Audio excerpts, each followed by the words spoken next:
अस्सलामुअलैकुम जी, welcome back to another class. मैं आज आपको ब्लश ऑन की क्लास देने वाली हूँ। पिछली क्लासेस अगर आपने देख ली हैं वेल एंड गुड, अगर आपने नहीं देखी हुई हैं तो प्रोफाइल में अगर आप वीडियोस वाले सेक्शन पे जाएंगे तो आपको पिछली सारी क्लासेस मिल जाएंगी। आज है हमारी क्लास नंबर 15, जिसमें मैं आपको बताऊंगी कि आपने अपने फेस के अकॉर्डिंग ब्लश ऑन कैसे लगाना। ठीक है, अभी क्योंकि मेरे फेस में माइक्रो नीडलिंग का थोड़ा प्रोसेस चल रहा है, इसी वजह से मैं जो क्लासेस हैं आपको पेपर्स के ऊपर ही आजकल बता रही हूँ। तो आज भी मैंने ये ब्लश ऑन के कुछ पेपर्स प्रिंट करके रखे थे, क्योंकि अगर मैं विदाउट किसी पेपर के बताऊंगी तो आपको समझ नहीं आएगी। तो चलें जी, हम पेपर पे वर्क करते हैं। लास्ट टाइम जो मैंने आपको क्लास दी थी वो मैंने नोज़ की कॉन्टोरिंग की, कि नोज़ पे आपने अपना कॉन्टोर कैसे करना है, किस फेस के अकॉर्डिंग नोज़ की कॉन्टोरिंग कैसे होती है, या फिर फेस की कॉन्टोरिंग कैसी होती है। ये सारे पेपर्स भी मेरे पास ही पड़े हुए हैं, जिसके ऊपर मैंने आपको फेस की और बाकी सारी कॉन्टोरिंग वगैरह बताई थी। तो आज हमारा दूसरा क्लास है जिसमें हमने ये देखो मैंने कॉन्टोरिंग के शेड्स भी बताए थे। तो इस वजह से अगर आपने ऐसी कोई क्लास नहीं देखी तो पहले जाकर वो देख लेना, ताकि आपको ये जो ब्लश ऑन वाली क्लास है ना, ये अच्छे से समझ आ जाए। ठीक है, अभी हम सबसे पहले बात करते हैं फेसिस के शेप्स के ऊपर, कि किस फेस के शेप के ऊपर कैसे आपको ब्लश ऑन लगाना है। अब यहाँ पर जो पेपर पड़ा हुआ है इसके ऊपर आपको फेस के शेप और उनके नाम भी नज़र आ रहे होंगे, और साथ ही साथ आपको ज़रा ब्लश ऑन का भी थोड़ा सा आइडिया हो रहा होगा कि ब्लश ऑन आप कहाँ कहाँ अप्लाई कर सकते हैं। ये वाले जो मार्क्स हैं ना, ये वाले एक्चुअली में ब्लश ऑन के मार्क्स हैं, और ये जो दूसरे यहाँ पर शेड्स हैं ना, ये एक्चुअली में कॉन्टोर के शेड्स दिए हुए हैं। तो आपने पर्पल वाले शेड को इग्नोर करना, आपने इसको फोकस नहीं करना। हम बात करेंगे सिर्फ अपने ब्लश ऑन की। अकेला आप ब्लश ऑन लगाते हैं तो थोड़ा डिफरेंटली लगता है, जब कंटोन के साथ आप ब्लश ऑन लगाते हैं तब वो थोड़ा सा डिफरेंट लगता है। अभी आप ऑब्लॉन्ग फेस के ऊपर देख लेंगे तो आपको नज़र आ रहा होगा ये काफ़ी लॉन्ग और बिग फेस है, इसी वजह से इसका ब्लश ऑन थोड़ा यहाँ लगाया हुआ है और थोड़ा यहाँ लगाया हुआ है, ताकि यहाँ पर और यहाँ पर थोड़ा सा शेडो क्रिएट हो जाए और सिर्फ सेंटर वाला एरिया नजर आए।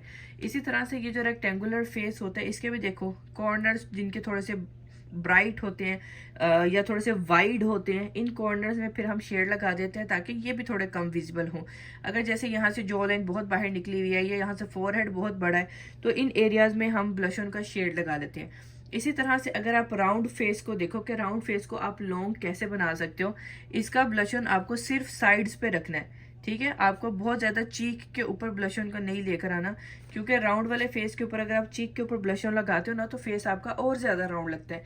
इसी तरह से ये जो स्क्वायर वाला फेस होता है, यहाँ यहाँ यहाँ यहाँ जैसा रेक्टेंगुलर फेस होता है ना, इसी तरह से यहाँ पर भी हमारा फिर ब्लश ऑन लगता है कॉर्नर्स में। इसके बाद इन्वर्टेड ट्राइंगल फेस है। इसमें क्या होता है कि फेस का नीचे वाला एरिया कम चौड़ा होता है, ऊपर वाला एरिया ज्यादा चौड़ा होता है। जैसे ये ऐसी वाली हमारी ट्रायंगल होती है ना, ठीक है, नीचे वाला एरिया थोड़ा शार्प होता है, ऊपर वाला चौड़ा होता है। तो ऊपर वाले एरिया की शार्पनेस को कम करने के लिए, ऊपर वाले एरिया की वाइडनेस को कम करने के लिए हम यहाँ पर भी शेड लगाते हैं, और नीचे वाला एरिया क्योंकि ऑलरेडी सिर्फ ये वाला कॉर्नर शार्प होता है तो इसी वजह से सिर्फ इस कॉर्नर में हम लगाते हैं ब्लश ऑन। अब आप यहाँ पर हार्ट शेप वाला फेस देखो, तो हार्ट शेप में भी ये वाले जो एरियाज होते हैं ये थोड़े से ज्यादा वाइड होते हैं, जबकि ये वाला जो एरिया होता है ना ये थोड़ा सा इस शेप में आ जाता है, जैसे हमारा हम हार्ट बनाते होते हैं, ये थोड़ा पतला आ गया, ऊपर से थोड़ा सा वाइड हो जाता है। इसकी जो हेयर लाइन होती है ना इस हार्ट शेप वाले की, इसकी हेयर लाइन ऐसी होती है कि यहाँ से हेयर पीछे होते हैं, सेंटर से आगे होते हैं, जिसकी वजह से इसको हार्ट शेप फेस कहते हैं। इसमें क्या करते हैं फिर हम ब्लश ऑन को ना यहाँ कॉर्नर्स में लगा देते हैं, ताकि यहाँ से हमारा जो शेड है वो बन जाए और हमारा विजिबिलिटी कम हो जाए स्किन की, या फिर जो वाइडनेस आ रही है उसकी। उसके बाद जाहिर है फिर चीक्स के ऊपर आप ब्लश ऑन लगा लेते हो। इसमें भी आपको डिपेंड करता है, अगर आपको अच्छा लगता है कि आपका फेस यहाँ से थोड़ा गोल लगे तो आप यहाँ से ऐसे लेके जाके ब्लश ऑन को पीछे भी लगा सकते हो, लेकिन अगर आपको थोड़ा लिफ्टेड रखना है तब आप इसको ऐसे लगा सकते हो। ठीक है, अब यहाँ पर आपको ये डायमंड शेप का भी शेड का भी आ रहा होगा ना फेस, कि यहाँ से साइड पे आ जाता है, ऊपर आ जाता है, नीचे आ जाता है। अब यहाँ पर हमारे पास ये जो ट्रायंगल शेप का फेस है, इसमें क्या है कि देखो नीचे वाला फेस चौड़ा है, ठीक है, ये ऐसे वाला ट्रायंगल है हमारे पास। ये देखो ये ऊपर से नीचे है ना, ये नीचे से ऊपर है, कि इसका फेस का नीचे वाला एरिया चौड़ा है, ऊपर वाला पतला है, तो इसी वजह से ये ट्रायंगल है, ये इन्वर्टेड ट्रायंगल है। उसके बाद हमारे पास ओवल शेप का फेस है। अब ये हमारे पास ओवल शेप जो है ना, इस पे हम किसी भी तरह से ब्लश ऑन को लगा सकते हैं। लाइक इस पे हम इस तरह से फोरहेड पे भी लगा सकते हैं। इस फेस को अगर आप थोड़ा सा ऐसा बल्कि सा या राउंड शो करना चाहो तो आप ऐसे भी लगा सकते हो चीक्स के ऊपर। अगर आपको इसको थोड़ा सा लिफ्टेड शो करना है तो आप सिर्फ ऐसे कॉर्नर में भी लगा सकते हो। अगर आपको थोड़ा सा सन किस लुक देना है तो आप ऐसे हल्का सा नोज के ऊपर भी ब्लश ऑन लगा सकते हो।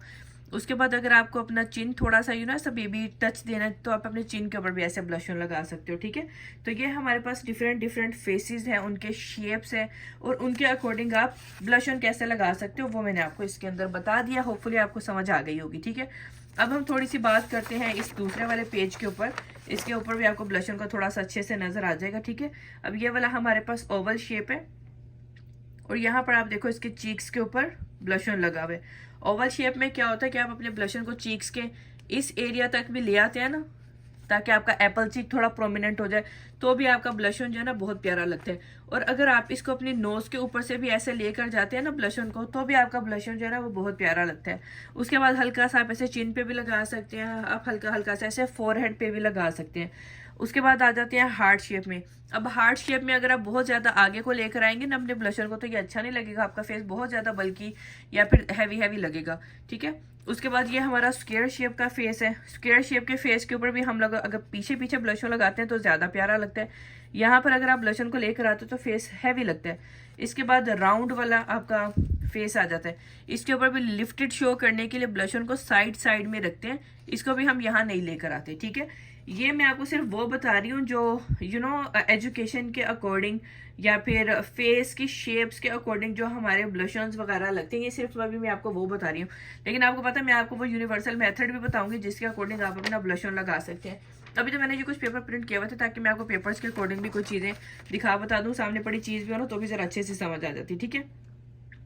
अब अगर ये वाला पेज देखो, अब यहाँ पर इन्होंने लिखा हुआ है लिफ्टेड लुक, कि अगर आपको लिफ्टेड लुक चाहिए तो आपको अपना ब्लश ऑन इधर वाला कॉर्नर्स में रखना है, लाइक आईज के पास से लेकर और थोड़ा सा यहाँ। लेकिन इसमें तो बहुत यहाँ शो किया हुआ, लेकिन आप अपने ब्लश ऑन को ना हल्का से ऐसे आगे भी लेकर आ सकते हैं, बिल्कुल सीधा सीधा सा, ठीक है, स्ट्रेट, जैसे हमने अभी दूसरे लुक्स के ऊपर देखा था ना कि स्ट्रेट करके आप ब्लश ऑन को लेकर आ सकते हैं, जैसे ये, ठीक है।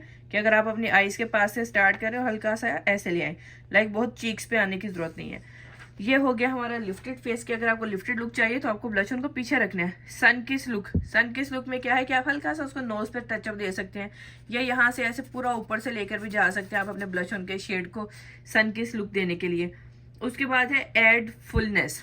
अगर आपको फुलनेस चाहिए ना तो आप ब्लश ऑन का सेम शेड हल्का हल्का सा अपने लिप्स के ऊपर भी लगा सकते हैं, उसके बाद अपनी चिन के ऊपर भी लगा दें। उसके बाद है शॉर्टन द फेस। अगर आपका अपना फेस शॉर्ट दिखाना है, अगर आप चाहते हैं आपका फेस ज्यादा लॉन्ग नहीं लगे, तो आपको ये वाला एरिया का स्पेस ज्यादा रखना है। आपने ऐसा नहीं करना कि यहाँ से आपने ब्लश लगाना स्टार्ट किया और सीधा ही अपनी आईज के नीचे आ गया और फिर पूरी आपने अपनी चीक्स भी भर दी। इतना चौड़ा ब्लश लगाएंगे ना तो आपका फेस फिर बहुत ज्यादा बड़ा लगेगा, बल्कि लगेगा। तो इसी वजह से आपने ब्लश को थोड़ा सा ऐसे नीचे नीचे वाली साइड पे लगाना है, ऊपर वाला एरिया आप खाली छोड़ देंगे। Enhance cheek bone. अब चीक बोन इनहेंस करने के लिए क्या होता है कि पूरा आपका ये जो ईयर की लोब होती है ना सेंटर वाली, पूरा इसके नीचे से लाकर ये जो ऐसा राउंड होता है, ये पूरे राउंड में ना आपने ऐसे ऐसे करके ब्लशन अपना अप्लाई कर देना होता है, ताकि आपका चीक जो है ना वो थोड़ा सा बल्कि और हैवी लगे, ठीक है। अब ये वो मेथड है जो हम यूजुअली अपने फेस की शेप्स के अकॉर्डिंग बना रहे होते हैं कि हमने अपना ब्लशन कैसे लगाना है, लेकिन ये बिल्कुल भी जरूरी नहीं है कि आप ऐसे ही ब्लशन लगाएं। मैं तो एवरी टाइम यही कह रही होती हूँ कि आप लोग ना अपने फेस पे फोकस किया करो कि आपके फेस के ऊपर सूट क्या करता है। अगर आपको अच्छा लगता है कि सपोज ये आपका फेस है, अगर आपकी अपनी चॉइस है ना कि नहीं यार मुझे तो यहाँ से पूरा ऐसा यहाँ तक अच्छा लगता है, डजंट मैटर कि आपका फेस का शेप कैसा है, लाइक जिसमें आप कंफर्टेबल है ना उसी तरह से आप ब्लश ऑन लगाएं। कुछ चीजें होती हैं जो हमें फेस का शेप और वो सारे शेप्स वगैरह देखकर करनी पड़ती है, लेकिन कुछ चीजें ना बिना शेप्स वगैरह के भी चल जाती हैं। लाइक अगर मेरा फेस थोड़ा बल्कि लगता है ना, लेकिन मुझे अच्छा लगता है कि मैं एप्पल चीक्स के ऊपर भी ब्लश ऑन लगाऊं, ताकि जब आप स्माइल करो तो पूरा ऐसा चीक बनता है, वो बड़ा प्यारा लगता है। मैं कंफर्टेबल होती हूँ, मुझे अच्छा लगता है, तो इसीलिए मैं लगा देती हूँ। अब ये जो मेथड है ना, ये यूनिवर्सल मेथड है कि जहां आपको अच्छा लगता है ना आप ब्लश ऑन लगाओ, डजंट मैटर के लोग क्या कहेंगे, किसी को कैसा लगेगा। अगर आप कंफर्टेबल हो, आपको सूट कर रहा है ना, तो वो डेफिनेटली आप पे अच्छा भी लगेगा।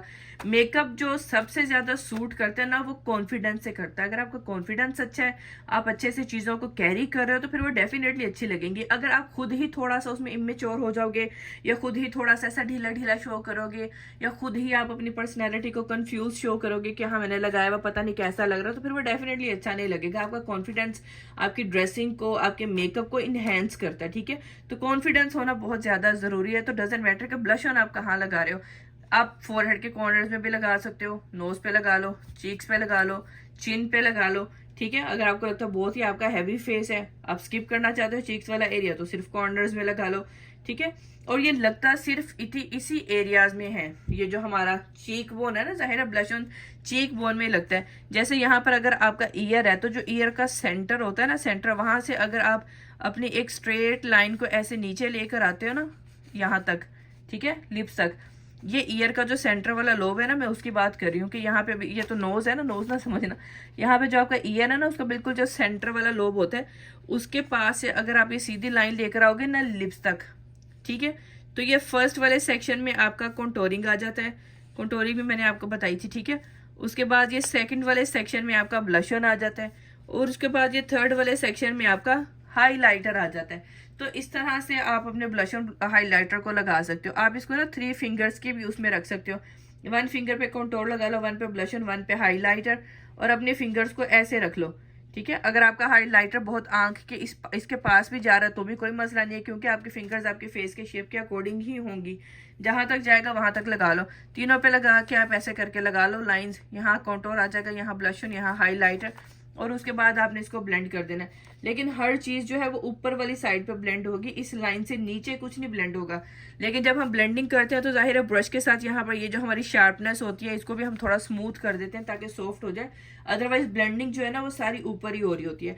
तो वही बात है कि काफ़ी सारी चीज़ें जो है वो ट्रेंड के अकॉर्डिंग भी चल रही होती है, और काफ़ी सारी चीज़ें आपकी अपनी चॉइस के अकॉर्डिंग, आपकी अपनी रिक्वायरमेंट के अकॉर्डिंग भी चल रही होती हैं। तो जैसा आपको बेटर लगता है, जैसा आपको अच्छा लगता है, आप डेफिनेटली वैसे किया करें। कई बार क्या होता है कोई चीज़ें हम करने के यूज टू नहीं होते ना, तो हमें लगता है यार यहाँ पे अच्छी नहीं लग रही है, क्योंकि हमने वो की नहीं होती। जब आप करने लग जाओगे ना, आप उसको देखने के यूज टू हो जाओगे, तो फिर वो आपको अच्छी लगने लग जाएंगी। होपफुली ये ब्लश ऑन वाली क्लास की आपको समझ आ गई होगी। अब मैं आपको साथ साथ बता देती हूँ कि ब्लश ऑन होते कैसे, आप उनका कलर कैसे चूज करना होता है, ठीक है। अभी ब्लश ऑन में ना जैसे हमारे पास कुछ लिक्विड ब्लश ऑन भी आ जाते हैं, जैसे आपको यहाँ पे पिक्चर पे नजर आ रहे होंगे ना, ये लिक्विड वाले ब्लश ऑन है। अब ये वाले ब्लश ऑन जो होते हैं ना, ये एक्चुअली में जिनकी ड्राई स्किन है, ऑयली स्किन है, सेंसिटिव स्किन है, मैच्योर स्किन है, ये सारी स्किन पे बड़े अच्छे वर्क कर जाते हैं। उसके बाद फिर इसमें जो कलर्स हैं वो आप जाहिर है अपनी स्किन के अकॉर्डिंग ले सकते हो। अगर आपकी बहुत डार्क स्किन है ना, तो फिर आपने जो ब्लश ऑन के कलर है ना वो भी डार्क वाले ही लेने हैं। अगर आपको लगता है कि आपकी स्किन मीडियम है तो फिर आप डार्क वाला भी ले सकते हो, लाइट वाला भी ले सकते हो। अगर आपको लगता है बहुत फेयर में हो तो फिर आप थोड़े लाइट कलर के ब्लश ऑन लो, क्योंकि बहुत डार्क लगाओगे ना वो सूट नहीं करेंगे। इसी तरह से आप ब्लश ऑन को ना मिक्स एंड मैच भी कर सकते हो, कि आपको कोई डिफरेंट शेड बनाना है तो लाइट वाले को डार्क से मिक्स कर लिया, डार्क को लाइट के साथ मिक्स कर लिया, ताकि आपके पास एक न्यू शेड आ जाए। उसके बाद इस तरह से हमारे पास पाउडर वाले ब्लश ऑन भी आते हैं, जो कि हमारी ऑयली स्किन, जो उसको स्किन थोड़ा सा टी जोन भी जिसका ऑयली होता है, ऐसी स्किन के ऊपर बहुत अच्छे रहते हैं। तो पाउडर वाले ब्लश ऑन भी सेम उसी तरह से आपने लेने होते हैं अपने स्किन के साथ मैच करके। उसके बाद हमारे पास आ जाते हैं क्रीम वाले ब्लशेस। ये भी हर स्किन के ऊपर बड़े अच्छे और बड़े इजीली ब्लेंड हो जाते हैं। बस ऑयली स्किन के ऊपर क्या होता है, क्रीम वाले प्रोडक्ट्स से थोड़ा सा ऑयल ज्यादा आ जाता है, तो ऑयली स्किन के ऊपर लिक्विड वाले या पाउडर वाले ब्लश ऑन ज्यादा अच्छे लगते हैं, सूट करते हैं। लेकिन फिर भी अगर आपको लगता है कि आपने यूज करना है क्रीम वाला या लिक्विड वाला ब्लश ऑन, तो फिर इसको आपको ना बाद में पाउडर से सेट करना होता है। लाइक आप पहले क्रीम वाला ब्लश ऑन लगा लो या लिक्विड वाला ब्लश ऑन लगा लो, उसके ऊपर डैब डैब करके हल्का सा ना फिर पाउडर वाला ब्लश ऑन भी लगा लो, ताकि वो लॉक हो जाए, वो सेट हो जाए अपनी जगह पर। अब इस मेकअप को जाहिर है हम थोड़ा सा प्रैक्टिस करके देखेंगे। अब इंशाल्लाह जो नेक्स्ट वाली क्लास आएगी ना, तब तक मेरी स्किन भी बेटर हो जाएगी, वो फिर मैं अपने फेस के ऊपर ही दूंगी क्लास, ताकि मैं आपको लगा कर ना चीजें बता सकूं। तब तक ये 2-3 क्लासेस जो है मैंने पेपर्स पे पोस्ट किए हैं, ताकि हमारा टाइम वेस्ट नहीं हो। होपफुली आपको ये वाली क्लास में से कुछ ना कुछ समझ आ गई होगी। अगर आपको ये वाली क्लास में से समझ आ गई होगी ना, तो फिर डेफिनेटली जब मैं अपने फेस के ऊपर क्लास दूंगी तो आपको उसमें से भी बड़ी अच्छी समझ आ जाएगी। इस क्लास को शेयर लाजमी कीजिएगा, और अगर आपने वीडियो को पूरा देखा तो कमेंट करके डन लिख दीजिएगा, ताकि मुझे पता चल जाए आपने वीडियो को पूरा देखा है। ग्रुप में काफी सारे लोग हैं, या तो वो सारे लोग वीडियोस नहीं देखते हैं या फिर वीडियोस लेकर कमेंट नहीं करते हैं, तो ये बहुत बुरी बात है भाई। आप भी अपना हिस्सा डाला करें, अप्रिशिएट किया करें। वीडियो में सिर्फ आप लोगों के लिए ही बनाती हूँ, तो होपफुली आपको आज की क्लास भी नॉलेजेबल लगी होगी। Thank you so much for watching. मिलती हैं इंशाल्लाह अपनी नेक्स्ट वाली क्लास में, तब तक के लिए अल्लाह हाफिज।